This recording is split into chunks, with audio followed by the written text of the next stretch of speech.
Good morning, good afternoon. Welcome to the Chicken Box. Guys, my name is Kevin Impeccable Peck, your host. We have a fantastic show today. It is Black People versus Golf. Now, if you've never heard of the Chicken Box and you're like, what are you doing here by yourself without your co host? Well, Dr. Draper is speaking somewhere and she says she's going to digitally slide in soon. And our millennial friend, Misha, she's covering a big story, and I don't know if we'll have her at all. But you got me. Welcome to the Chicken Box. Grab your lunch if you're in the West Coast. Grab your, breakfast. I'm sorry, lunch if you're in the East Coast, and if you're overseas, maybe it's dinner time or it's getting late and you're getting sleepy. But we are talking about golf. If you've never tuned in before, in Baltimore, the Chicken Box is 4 wings and fries. So you know what I'm talking about, along with a half and half. Some people call it a Arnie Palmer. Now, I don't. Rumor has it Arnold Palmer won one of his first tour events at Mount Pleasant in Baltimore. So I'm not sure if it was really a half and half and he changed the name to Arnie Palmer, but that's up for debate. We are going to have a great show today. Some people like golf. I don't like golf. Golf is boring. They don't know anything about golf. But today, I hope that you find out something more and you get a chance to take a deeper dive into the sport of golf and how African Americans have contributed to the sport. Hey, Michelle. Hey, Byron. Thanks for tuning in, Byron. I know you play golf, so stay tuned. Let me see. I started playing golf myself when I was about 25 after watching the Tiger Woods video game, and all of my friends would just watch the game, and then we would come on out and play. Now, one of my first guests today, well, put a one in the chat if you play golf, or you know somebody who plays golf, or one day you like to play golf. This is Black People versus Golf on the Afro-American newspapers, 128 years of printing, informing, educating, and inspiring African Americans all over the world. Welcome, share it, hit the share button, and share the conversation and get in on the conversation on the chat. So my first guest is PGA pro professional Jeff Donovan, also known as Coach Jeff. I'm going to give you a little bit of, I don't want, people, we got these big bios, so I'm going to read some of it. He's the chairman and president of the National Black Golf Hall of Fame. He preserves the legacy of his dad, Harold Donovan, who was the first Black to graduate from the PGA Business School and the founder of the National Black Golf Hall of Fame. Let me see if Jeff is out there. Jeff, we've lost Jeff. Maybe he'll come back in. This must be something that we really need to talk about because the technology keeps kicking Jeff out. Jeff has been on 2 devices. Yeah, I hope Jeff comes back. If not, it'll be a long show of me talking about golf. Well, I'm going to go into this year's honoree of the the National Black Golf Hall of Fame. I actually got a chance to meet this young man during the Black Golf National Hall of Fame week. It sounds like Jeff has just popped on. Jeff, you just missed a beautiful intro. I know. I'm sure I did. I'm sorry. Something happened and I lost everything. I had to come back in. All right. Well, Jeff, this is Jeff Donovan. It's the father and son and the inspiration behind the National Black Golf Hall of Fame.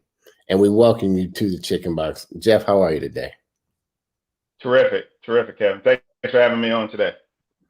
Absolutely. It is I'm not going to say it's a widely known fact that I think some people never have heard of the Black Golf National Hall of Fame. So why don't you just kind of just give them maybe just a minute or two about what it is, and then we will go forward with our next guest. Then we can have a conversation and speak our truth about Black people versus golf today. Sure, absolutely. So the concept and the idea from the National Black Golf Hall of Fame came from my father, Harold Donovan. My father, Harold, was one of the first Black PGA members, first Black person to graduate from PGA Business School. He received his membership in the PGA of America in 1973. though he was eligible for membership in 1968.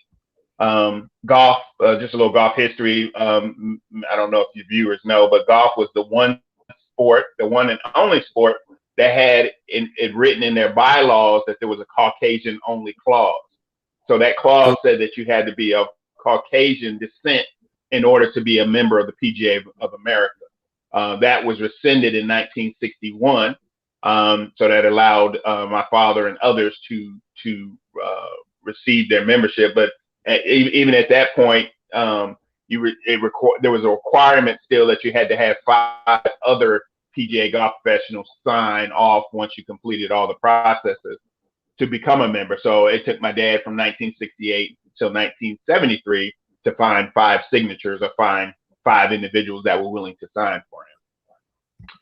Wow. And then in 1993, I became a PGA member, and that made my father and I the first and still only Black father and son PGA members in the history of golf, history of PGA. So in '86, probably even before '86, my dad started thinking about it. He used to run several golf tournaments. He was the president of the United Golf Association, the UGA Tour, for a number of years before then. And the UGA Tour was the Negro Leagues of Golf, if you will. And in '86, my dad just came up with the concept of the National Black Golf Hall of Fame. So our first induction was in 1986, and we just completed our 35th annual event this past week here in Atlanta. We started off in North Carolina, Greensboro, North Carolina to be exact, for a number of years. And I'm now based here in Atlanta. So my dad passed away sadly in 2002. So I've been continuing the mission of the Hall of Fame of recognizing and honoring individuals, groups, golf courses that have brought golf to the Black community. Absolutely. Thank you. If you just tuned in and we popped up on your thread, this is the Chicken Box, Black People versus Golf. We have golf professional, one of the only father and son professional golfers in the country, African Americans, Jeff Donovan, hanging out with us, the founder of the Black Golf Hall of Fame. And it was their 35th year celebrated this year. Is that correct, Jeff? Yes, 35th. Yes, 35th annual year. Yeah, yes. and so they have honorees. And so I got a chance to attend this event. And so I wanted to bring the attention way past just what it has and add some other eyeballs and just ears to the sport, as well as to what you guys have been able to do. But we had a special guest, Steve Moan. Let me see if Steve is there. Steve, are you still with us? I am, Kevin. Good to see you. Hey, welcome to the Chicken Box. Steve Mona, you were one of the awardees, former CEO and president of the World Golf Foundation. And your story is a great one, and I'll probably let you tell it, because sometimes reading bios is so boring. It isn't, but it is. But but when I have you here, you can kind of read a bio anywhere. But when I have you here, you and Jeff, I mean, Jeff, you guys just, I don't know how you pick who's going to be the honorees every year.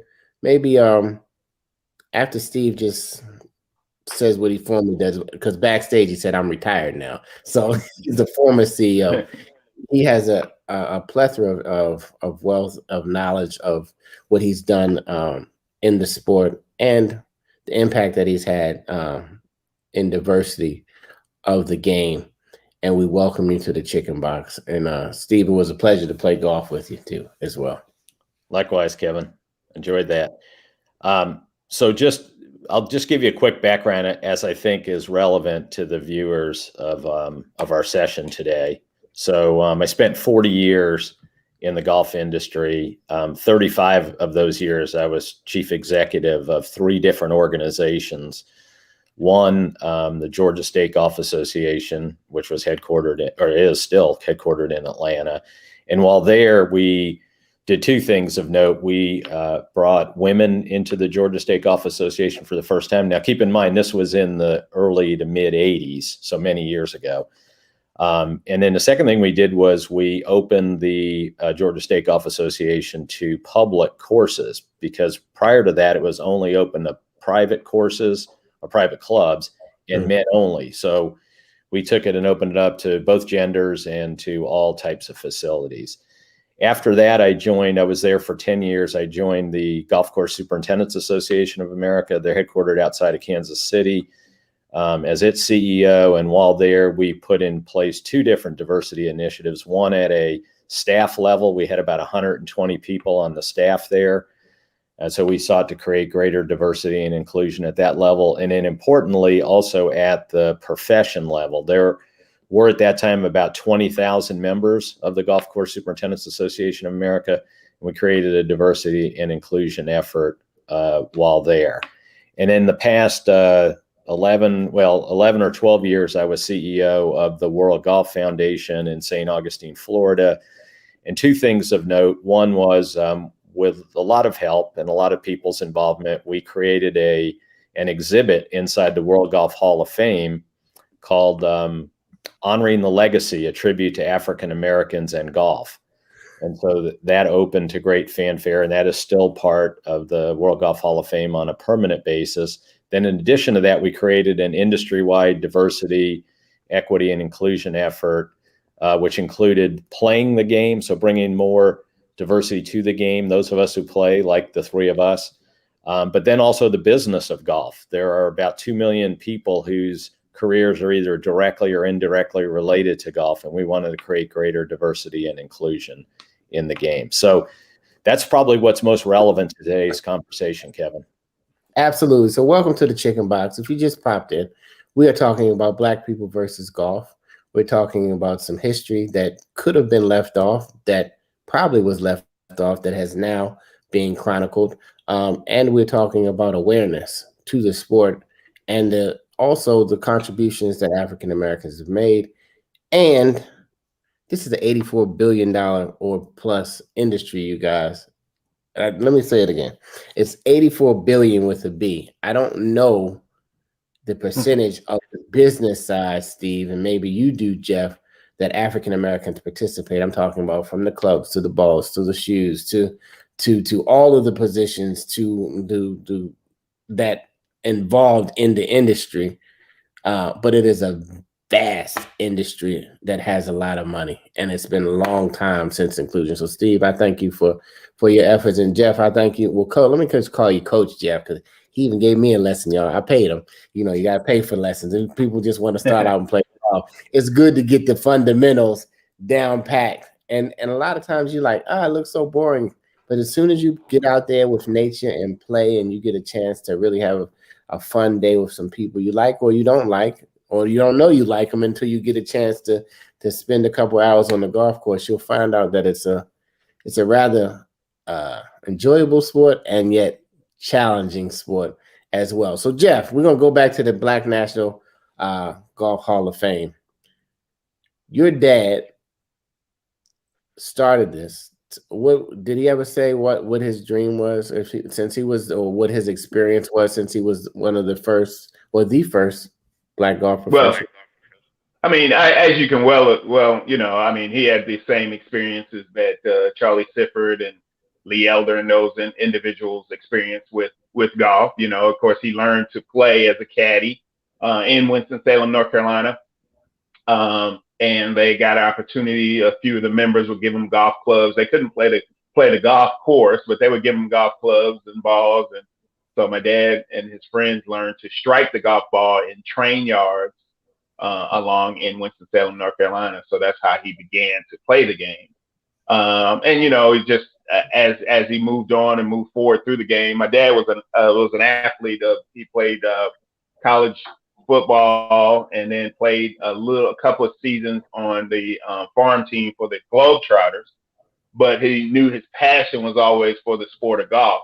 And as difficult as it was, especially, you know, we're talking about 1950s, 60s, for him to get the opportunity to play golf, he just was determined to be a golf professional, and that because that was his true passion and love for the game. So he, you know, obviously went through various things of roadblocks, if you will, that were put in place then, whether you couldn't be at a particular golf course or play in a particular tournament, or the rules changed, so many obstacles in his way. But again, he was determined to be a PGA member. He was determined to pave the way in this game of golf. So, and then, So, again, the concept of the National Black Golf Hall of Fame just basically came from, he knew, in his travels and playing the UGA tour, that there were many individuals that were doing grassroots junior golf programs, if you will, and playing, the UGA tour, as a great player and winning many events. And that's where he came up with honoring those individuals and recognize them for the time and work that they put into the game. So we got Steve Mona, we have Jeff Donovan. Steve has received, you know what? This is a real live show. I'm at a hotel and the housekeeping is knocking on my door. so Jeff, just let Steve 1 second. Jeff, let's tell me how you chose Steve as one of the honorees and what he was honored. I mean, Steve, he just said it for himself, as he listed down the things that he's done in his career. I mean, there was no question. It was a no-brainer that he would be inducted into the Hall of Fame. And again, with that permanent exhibit, I mean, that was, he did. I always tell folks that was something that he did not have to do. He didn't have to stand up at our induction and announce that he was going to do this. He did not have to do it, but he felt it was important to do it.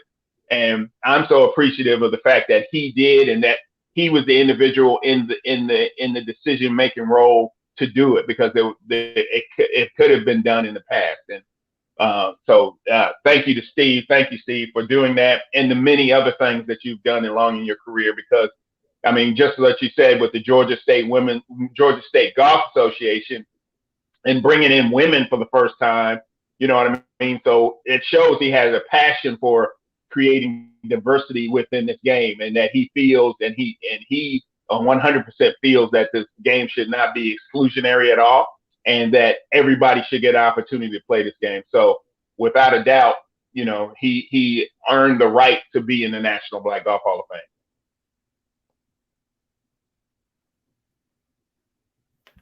So Steve, I looked into you're muted. Yeah, housekeeping came. I was on mute. Yeah. I looked into your background a little bit, Steve. So you have a journalism background? That's right. Exactly.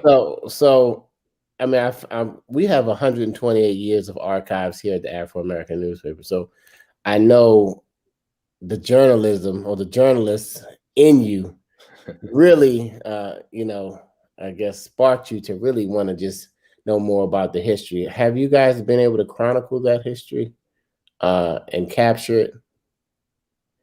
Well, certainly we have in the exhibit. There's another component. And by the way, so the exhibit, not to get too into the weeds here, but it really does a nice job of telling the story of African Americans' participation in the game, significant milestones that occurred in the game that were directly attributed to African Americans, all the way from the start to the current day. And we created a piece of art that has different individuals who were instrumental in that growth, but we purposely left the top tier open because we know someone's going to come along later that maybe hasn't even been identified yet, that's going to achieve a place of recognition.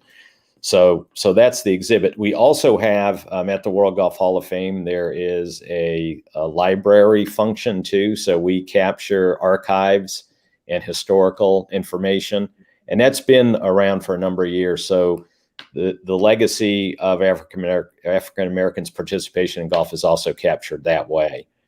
I would say, though, Kevin, it's probably not as complete as it needs to be, but I can assure you it's better than it was, say, 10 years ago. So, yeah, and this is in St. Augustine. If you're in the St. Augustine area, it's a beautiful place to visit. I hear. I would tell your guest if they're ever. It's really Metro Jacksonville too. If you're ever in the Jacksonville area, it's just basically the south side of Jacksonville.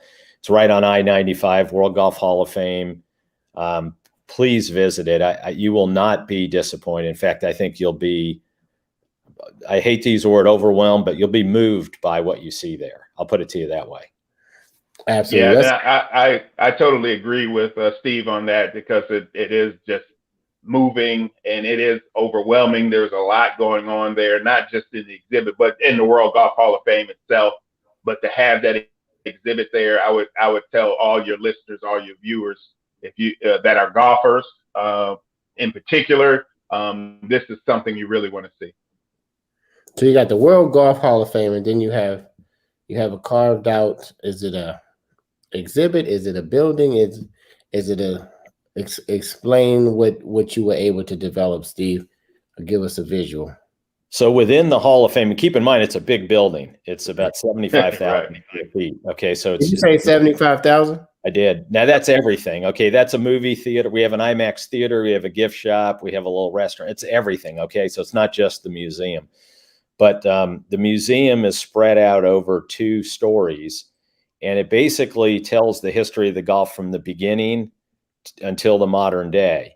And so you come through the beginnings of golf, and then you turn a corner and you're confronted by, in a pleasant way, the 4 majors.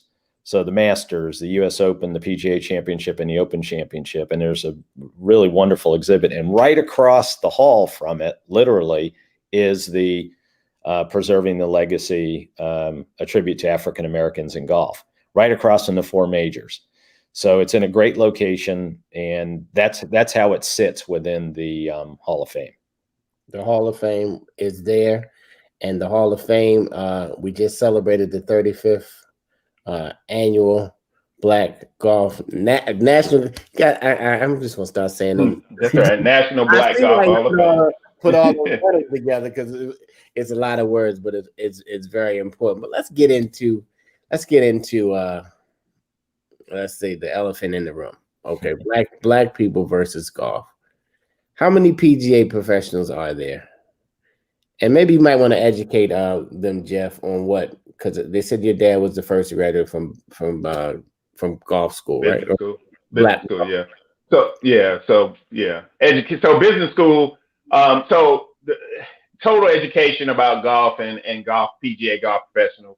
And the simplest way I can explain it, and this is the way I explain it to all my guests, is that I am a day-to-day, I am a golf professional. I'm not a professional golfer. So Tiger, Rory, Rory McIlroy, those guys are professional golfers. They make their living teeing it up, playing golf for a living. That's how, that's where their money comes from. I am a professional golfer, and my dad was a professional golfer as well. And so that means that we're industry leaders. You're a golf. Let me make sure you're a golf professional, and they're professional golfers. Okay, they're professional golfers. Yes, yes, I'm a golf professional. So I ensure that we grow the game of golf. That means bringing in juniors and new adults to the game. I manage a facility, John A. White Park Golf Course here in Atlanta, and I work for the First Tee Metro Atlanta. So my role, my responsibility is to run that golf course operation there. So as a professional golfer, not a golf professional, as a golf professional, that's what I do on a day-to-day basis. I don't play for a living. I do compete. We have local tournaments for professionals like myself that run and operate golf courses within the Georgia PGA, that we can compete and win a little cash and still stay competitive, because all of us, I'm pretty sure all of us had a dream to play on the PGA Tour. I think the majority of us, like myself, played college golf on a scholarship. I played at the HBCU, Fayetteville State University in Fayetteville, North Carolina. And, when I graduated from school, my goal was to play on the PGA Tour. So I, played the mini tours and played many events, smaller events, trying to get to the PGA Tour, and didn't quite get to my goal. But I'm still in the golf industry, and I'm still playing a little bit of golf professionally. But my check that I make in my tournaments isn't going to make me a living, if you will. So the fact that regardless of how I play, I'm receiving a check from the golf course that I manage, because that's how I make my living. So that's the simplest way to explain it.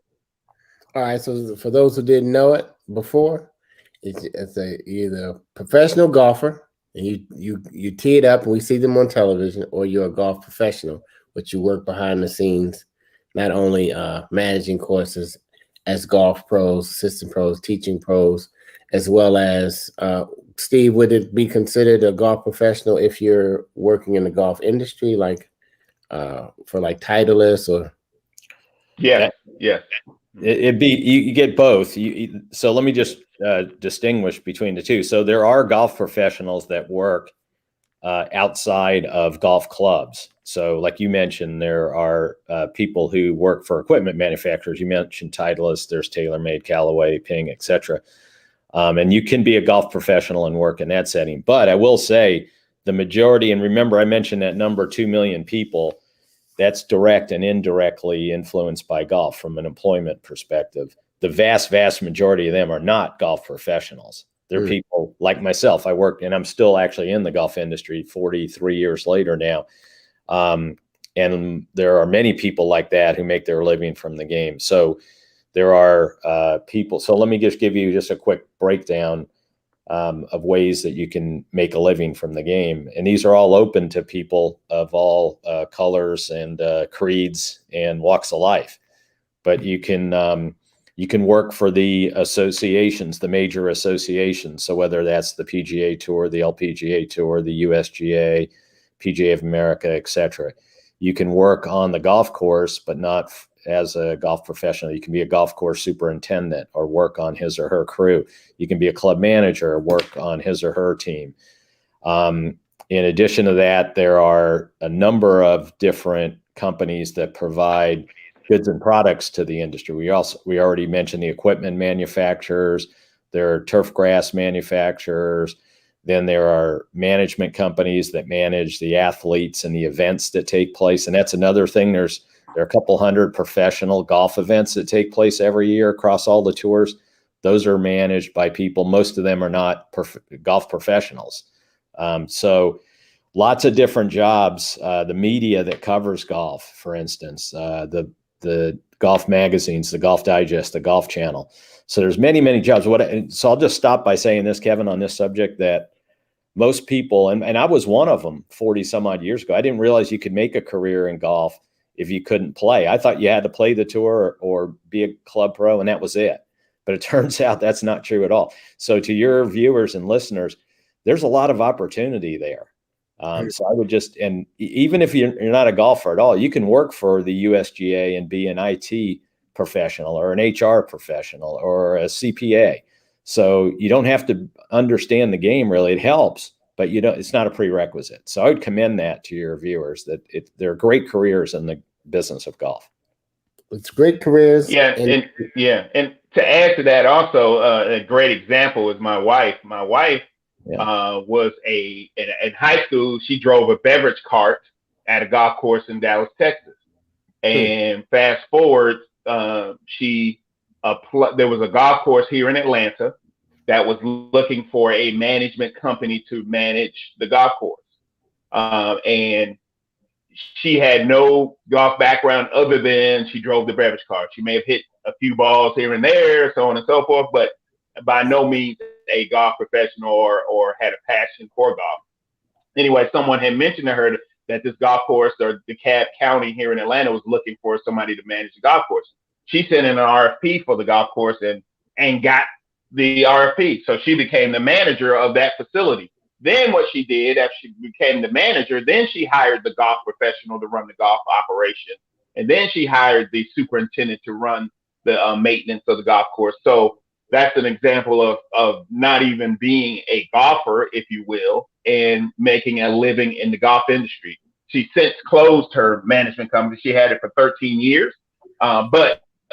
And that's how we actually met, through her golf management company, ironically. But that's, that's a perfect example of, say it again.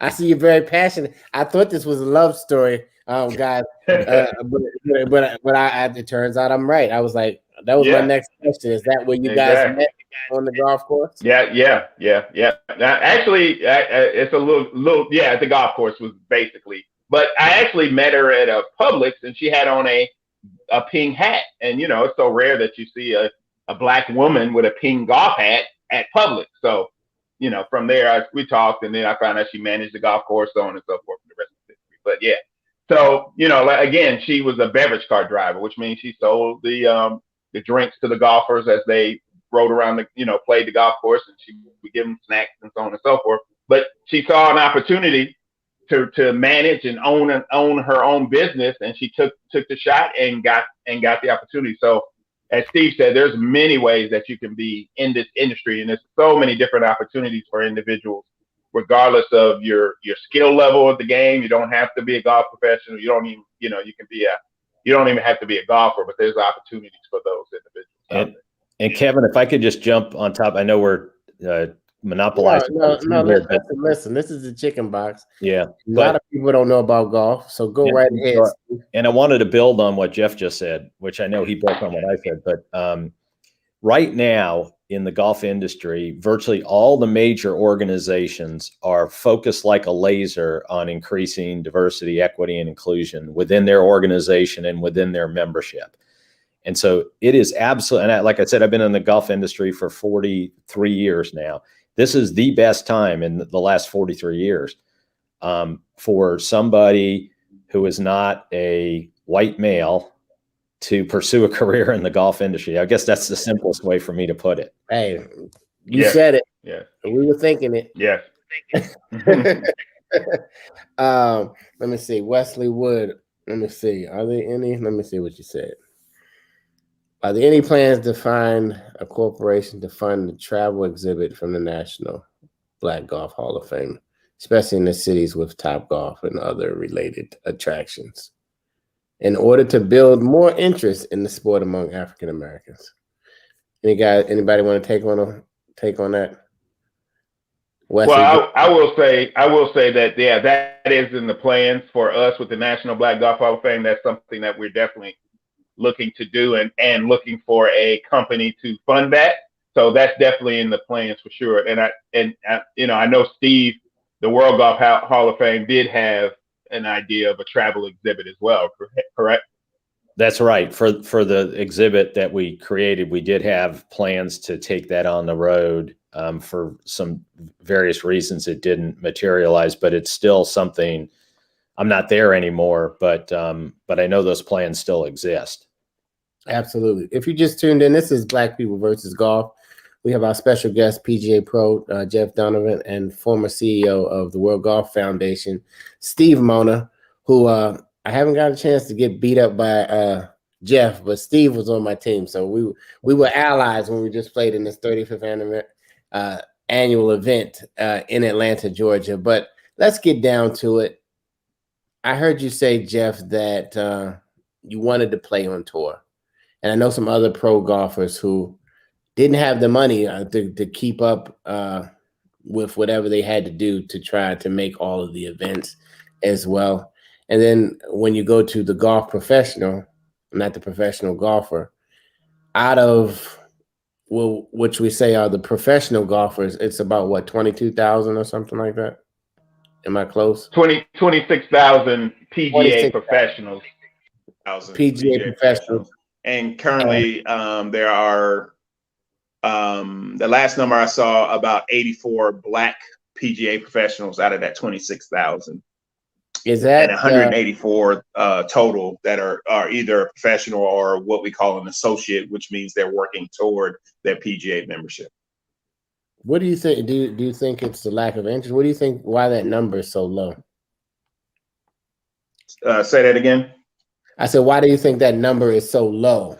Oh, well, it's just interest. I think, you know, two reasons. I mean, it is expensive, if you will, to go through the process of becoming a PGA member. That might be one challenge. The other challenge is just getting the word around and just letting individuals know, you know, that this is a route that you can take. You know, if you choose to be in the industry and you're a good golfer. You don't have to be a great golfer to be PGA member. There is a requirement that you pass a player ability test. It's not a difficult test for someone that that plays competitively, like for example, for me, it wasn't a difficult test, but for someone that's decided to come in the industry that loves the game of golf and may not have played competitive, it may be a little tough in the beginning, but that's not to say that they won't pass it once they get comfortable with the environment of playing in a competitive type situation. But that would be the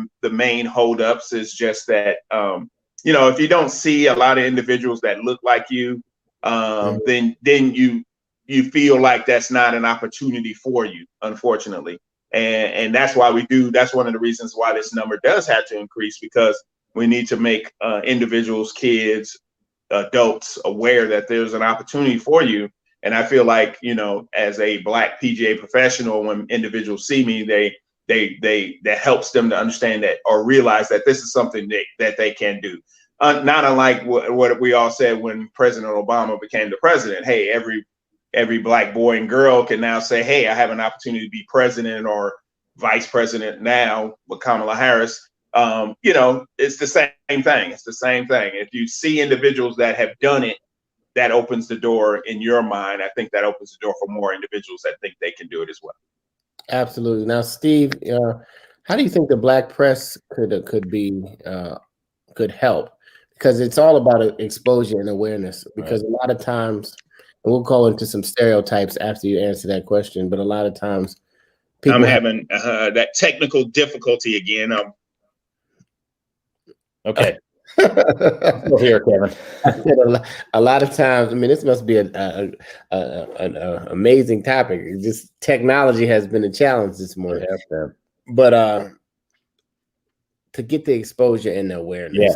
Yeah, sure. So I think it works both ways. I think that generally speaking, as an industry, because golf has, in actual fact, not been inclusive for a lot of years.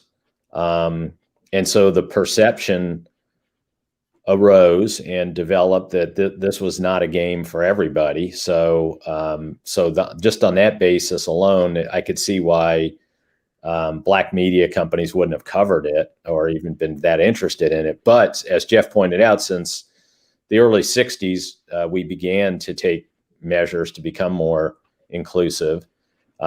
And that has accelerated over the last, say, 5 to 10 years. And so now I think we have a pretty good story to tell. So we have a past. We have to acknowledge it. We can't whitewash it and pretend it didn't exist. It did. No one's particularly proud of it at all, but it's there. But let's move forward. And so you would find golf now today to be very welcoming and very accommodating. The organizations are very much so. So I think it's just a case now of, hey, look, we had a certain past, we acknowledge it, but let's move forward and let's now figure out ways to partner together. So there's a lot of different ways to do that. Mm-hmm. We like, obviously, the professional game gets great amounts of coverage, and rightfully so, but there's a lot more to the game than that. And I'd really, from my vantage point, like to see stories about people from diverse backgrounds who have made a career in a game, and there are lots of them, for them to get highlighted. And to go back to what Jeff was saying, people can then see that and say, hey, I didn't even know golf was a career path. And so who looks exactly like me and maybe came from an environment that isn't even as good as mine was, they're making a pretty good career in golf. Maybe it's a career for me. Absolutely. This is the Chicken Box, Black people versus golf. There's some stereotypes out there. I'm going to read a few. Rachel, what are you saying? Rachel says Eastlake in Atlanta does a good job of being inclusive when they host events. All right. And I agree. And Jeff is right there at Eastlake's sister course, right? Is it called the sister course or? Yeah, well, I'm no longer there, but yes, that's where I was for 16 years at Charlie Yates Golf Course, which is the sister course, if you will, or the for Eastlake Golf Club. Yes. So we about a year and a half, just to update you, about a year and a half ago, the Eastlake Foundation, which we had 2 first tees in Atlanta. First tee Eastlake, which I was employed with for 16 years, and ran the Charlie Yates Golf Course. And then it was First Tee of Metro Atlanta, First Tee of Atlanta, which was over at John A. White Park Golf Course, across on the west end side of town. East Lake Foundation decided to change their role, if you will, within the East Lake community. So they no longer were running programs, and the First Tee of East Lake was a program of the East Lake Foundation. So they reached out to the First Tee of Atlanta, asked if they would be willing to consolidate and make one program to cover all of Atlanta. So that's why we've come up with the First Tee of Metro Atlanta. So with that consolidation, I moved to the John A. White Park Golf Course now. And like I said, that happened about a year and a half ago. So that's where I am now. I'm not at Charlie parents out there. We got a lot of parents who will viewing live and now will probably view on the replay. But can you just, since you brought it up, give us a quick synopsis of what First Tee is and what's its role? Yeah, so First Tee is a youth development program. We teach the youngsters golf skills and life skills through our program. We started First Tee in Metro Atlanta. We started age 7, and the kids can participate up until the age of 18 or until they're 18 and graduate high school. We have several locations that the youngsters can participate. So with the consolidation, what we've done now is we have what we call partner locations. So we're running our programs out of 7 different golf courses here in the Metro Atlanta area. So that now we go to the kids, we train our coaches to teach the golf and life skills curriculum that the First Tee has nationally or internationally.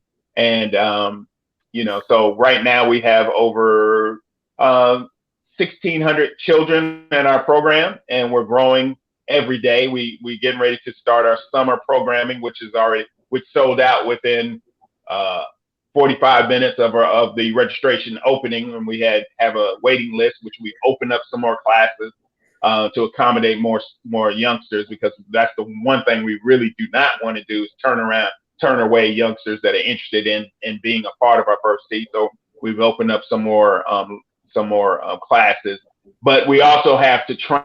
I am a national trainer for the First Tee, which means I nationally train the coaches on the First Tee golf and life skills curriculum. But here locally, I also do a training for our volunteer coaches so that they have an idea of the curriculum. And I just trained 21 new coaches. And again, that is going to allow us to open up more classes as those coaches come on board, so that we don't have to have waiting lists for our program. First Tee is under the umbrella of the World Golf Hall of Fame, which Steve was formerly the CEO of the World Golf Hall of Fame. So that's where First Tee, that's our umbrella. That's the umbrella we fall under. Absolutely. So there's First Tee organizations in cities across America. If you just Google First Tee and you want to expose your children to some new life skills and to a great sport. My children, and I love golf. They said it was the most boring thing in the world until I dragged them to the course, and now they beg me to take them back. And they had a ball. I mean, they weren't playing that well, but when they hit it, they were, that made their day. So the exposure and awareness to the sport, it'll teach you a lot. One of the things we teach with First Tee, one of the life skills is called 3 tips for having fun, and those are be patient, be positive, and ask for help. And that's really and I use that for my adult clients as well that are new to the game, because the game in the very beginning is difficult. It's difficult to hit that golf ball the way you see Tiger or the way you see Bruce Koepka or even me hit the ball on a consistent basis. All of them and myself, we would make the ball roll. We couldn't get it in the air in the beginning. So you have to be really patient in the beginning with this game and stay positive, and you'll eventually start hitting them more consistently. And like you said, once you hit the one good shot, that usually draws you in, locks you in for those individuals that end up loving the game. And it just takes some time, but we just keep moving forward. Be patient, be positive, and ask for help. And that ask for help is to ask the coaches for help. Don't try and do it on your own. Ask for help. So again, that's one of the core life skills that we teach the youngsters, and then we bridge that to life, because that not only works in golf, but it can work at school. You got to be patient, be positive, and ask the teacher for help, or Same at home. Your parents frustrating, be patient, be positive. Ask your grandmother for help. You know what I mean? I don't know whatever, so we bridge that to life. It can work in marriage, people. Be patient, Right. be positive. That's right. And ask That's for help. right. When it That's gets right. too tight, ask for help, everybody. Listen, we're That's right. wrapping up the hour. This is Black People versus Golf. There's some stereotypes that we went on the digital streets before the show, and I'm going to read a few of them and see if you've ever heard of them. Here's some of the stereotypes that we found out there. Tiger Woods is what made Black people aware of golf, and he doesn't even represent his Blackness fully. That was one. Only rich Black people play golf. That was another stereotype. This is not the thoughts of the Afro. This is just what we found on the digital streets, you guys. Golf is an older man's sport. Golf is a man's sport in general. Most Black people don't golf. Golf is a racist sport, and golf is a privileged sport. Have you guys heard any of these stereotypes before? Yep, I'd say I've heard every one of them. Right. I'd just make a few comments there. And so these are, I'm going to recite a few national statistics about golf, Kevin. So obviously all local areas will be a little different, but at a national level, of those people who play golf, 7 out of 10 people play on courses that are open to the public. So when people say, well, it's an exclusionary game, it's a private game, it's not. It's more. And 80% of the rounds played are played at facilities open to the public. The median age in golf now is a little bit less than 45. So that means as many people under that age as over that age play the game. Juniors are the fastest growing segment in golf right now, and girls are the fastest growing segment of juniors. So about 30 some odd percent of new juniors to the game are girls now. So it's moving in that direction. It's moving in a direction of looking more like America looks. We're not there yet. I'm not trying to represent that, but it's certainly moving in that direction. Thank you for the statistics. We could talk about golf for probably the rest of our lives and not cover everything. But I just wanted to bring you guys on, one, to expose people to the National Black Golf Hall of Fame, and also to you, Steve, and the work that you have done with the World Golf Foundation and you continue to do in the diversity area, and they'll bring awareness to it's a lot of positions. And if you missed it, he said these companies are laser focused right now to add diversity to their teams. So maybe a lot of the diversity isn't there because no one is applying for the job. I could be right or I could be wrong. It's more than just being like Jeff, a PGA professional. I mean, golf professional. It's a vast amount. If you just do a little research, guys, on the positions in the industry, you will find that it is so many different. And you don't have to be able to play golf. You might not even like golf until you get into it, and then they take you on like a company golf outing, and you say, "Oh wow, I didn't know I could have so much fun doing something that I didn't know anything about." Right. And that is what they say when you get bit. Like you get bit by the golf bug. It's like a bug out there, but you got to go out there and play, you guys, in order to get big. So this is a chicken box. Is where you get to speak your truth. Unless you, Steve, and Jeff, and jump on the box real quick about anything you feel you want to get off your chest, anything that you want to say, and then it's nothing PC or not PC. If you're upset at some of your colleagues about what they haven't changed or whatever it is that's on your mind, I'm going to give you guys a chance to get on the box. Steve, you can go first, and then I'll let Jeff.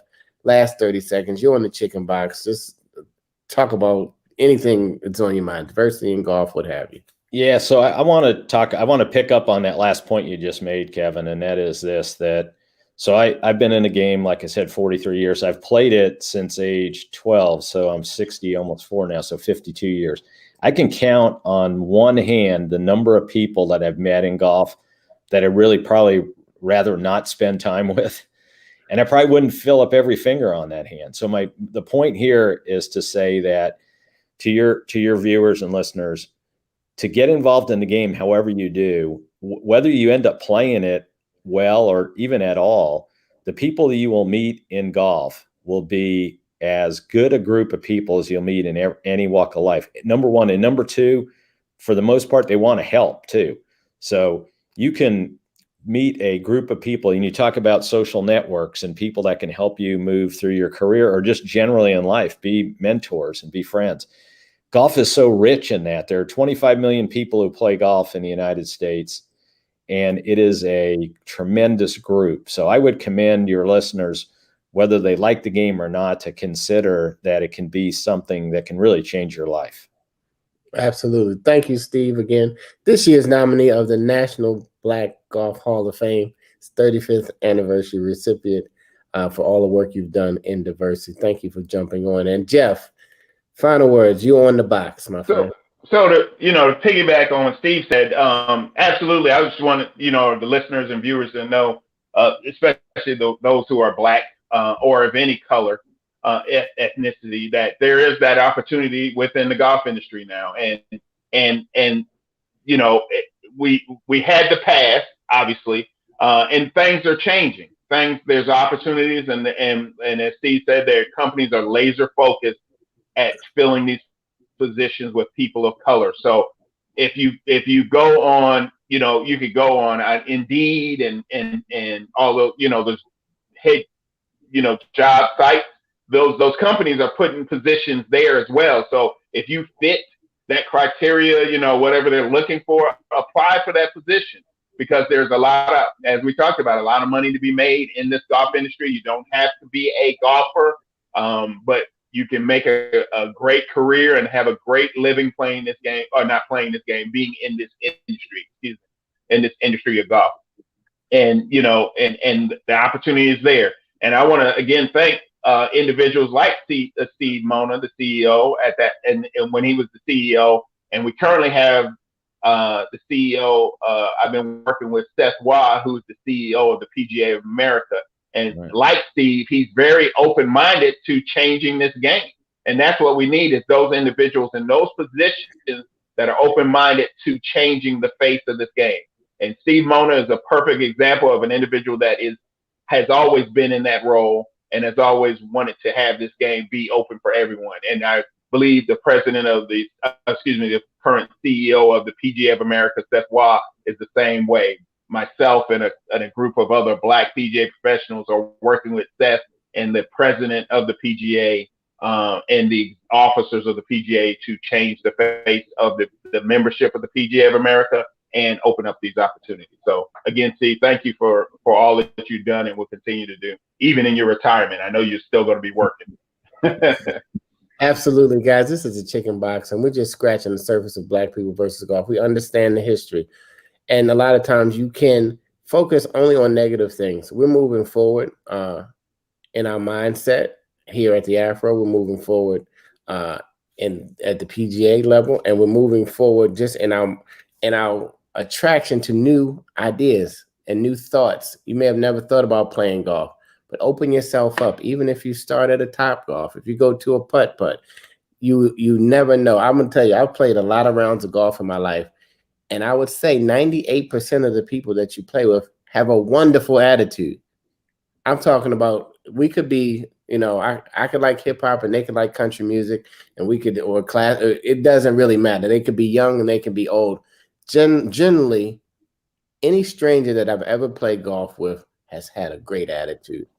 And you'll be surprised at all of the different people you meet. I've met plumbers, I've met lawyers, I've met doctors, I've met pro athletes, I've met, entertainers, and everybody gets into this circle and they begin to experience the game for themselves and just the fellowship that's out there. And there's the nature and the beauty of just being outside. Sometimes we're behind these computers, and during this pandemic, we've been behind these computers more than ever. It is just good to get outside, get a breath of fresh air, and enjoy something. You don't have to be good, because we pay to play. See, those professionals get paid to play. So it's a difference. Don't get frustrated. You paid to play. Enjoy your day and enjoy the game of golf. And thank you, Jeff. Thank you, Steve. Thank you for all the contributions that you do to the game of golf and how you are attempting to move the needle further in the diversity direction, especially as it relates to African Americans. This is the Chicken Box. I know, guys, this might have been a little different than you normally do, but guess what? Different is in this year. You do something a little different, you don't know the great result that you're going to have by just, I would say, listen to even a different radio station, watch a different show, get to know a different group of people. Everybody doesn't always have to conform to us as well. You have to be able to understand the total population of people that we live around, and everybody's differences will make up the greatness of the whole. So don't be mad because somebody's different. Smile and just understand it a little bit and move forward. You know, it's a lot of African Americans. We don't even like to wear the same things. We don't wear the same cologne. We don't listen to the same music. We don't go to the same places, but we're still one family just operating to move forward. So Jeff, Steve, again, thank you. I thank John Simpson for coordinating. He's been behind the scenes working with me. National Black Golf Hall of Fame. Next year, we will be covering the inductees. And at the Afro, we would like to probably begin to pick up more on golf, because I don't think a lot of Black media just covers golf enough to get the awareness out to the children. I mean, and listen, my grandmother started playing at 75. So if you can start playing golf at 75, it's open for anybody. Have a great day, everybody. Rachel, Wesley, Philip, let me see who's still hanging out. Byron, Jewel, Michelle, and everybody else who didn't make a comment. Thanks for hanging out today, and share. Maybe you'll learn something. Maybe you'll go into a whole new industry in this industry of golf. Have a great day, everybody. Thank you. Thank you, Kevin.